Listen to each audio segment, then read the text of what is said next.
Magandang araw sa ating tagasunod at pasalamat po tayo una sa lahat sa ating Panginoong Hesukristo. Our Father Lord Jesus Christ, bless us. God one Dio, Dio one God, our Father Lord Jesus Christ, save us. Ang ating talakayan ngayon ay tungkol dito sa Mark of the Beast. Marami na ngayon ang mga revelation na sa bawat mababasa mo at maririnig mo sa social media na about itong tao na ito. At before natin talakayin ito ng maigi, basahin muna natin ito yung sinasabi sa Revelation 13:16 to 18. And he causeth all, both small and great, rich and poor, free and bond, to receive a mark in their right hand or in their foreheads, and that no man might buy or sell, save he that had mark or the name of the beast. In the number of his name here is wisdom. Let him that hath understanding count the number of the beast, for it is number of a man, and his number is 666.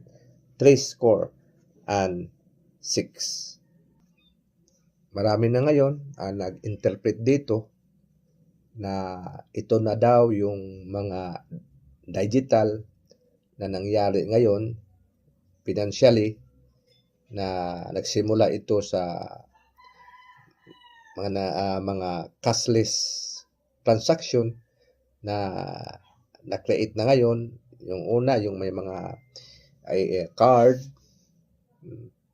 at ang nangyari ngayon, mayroon na ngayong sinasabi nila na yung chip na yun na galing sa card o doon sa card ay pwede nang ilagay sa kamay. At mayroon na dito mga balita na nagsimula na sa ibang bansa. At pinakahuli ngayon, mayroon ng balita, itong yung sinasabi lang Neuralink, na isa tong robot chips na ilagay sa iyo sa utak mo, and it connect to your brain by way of implantation, and it connect to the internet. So sabi nila na pag ito na yung mayroon ka ng chip dito sa utak mo, ay hindi na kailangan na sabihin natin na gumamit ka ng computer at ano pang bagay, kasi nandyan na sa iyo, naka-implant na sa iyo yung technology. So kung ito ang basihan natin, ay pwede itong mangyari na sasabihin natin na ito na yung sabihin nating marking of the beast. Kung basihan natin yung kasulatan, sinasabi sa 1 Corinthians 6:16 na yung templo, yung tao, na kung saan itong templo ng banal na Espiritu Santo, na kung nagkagano naman na kontrolado ng utak ng tao, ay nagkahulugan na ito na hindi na sa kontrolado ng Diyos, hindi na sa kontrolado ng banal na Espiritu Santo. So, kailan kaya ito mangyari? Mangyari ito, sa tingin ko, nagmanifest na ito lahat sa ngayon. Pero hindi pa talaga totally sila nag-united as one. Pag itong tatlong tao na ito at mag-united na sila as one for the common aim to united all people on this earth, na ito na talaga ang gawin nila,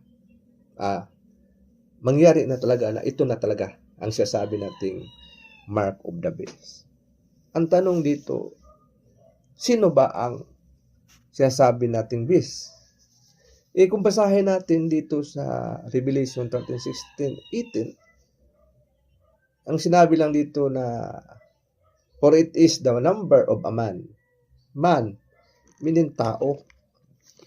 So, sinasabi lang dito kung literal interpretation, ito lang isang tao, singular man. Pero dito, ang kasunod sinasabi ito, and his number is 603 score and 6.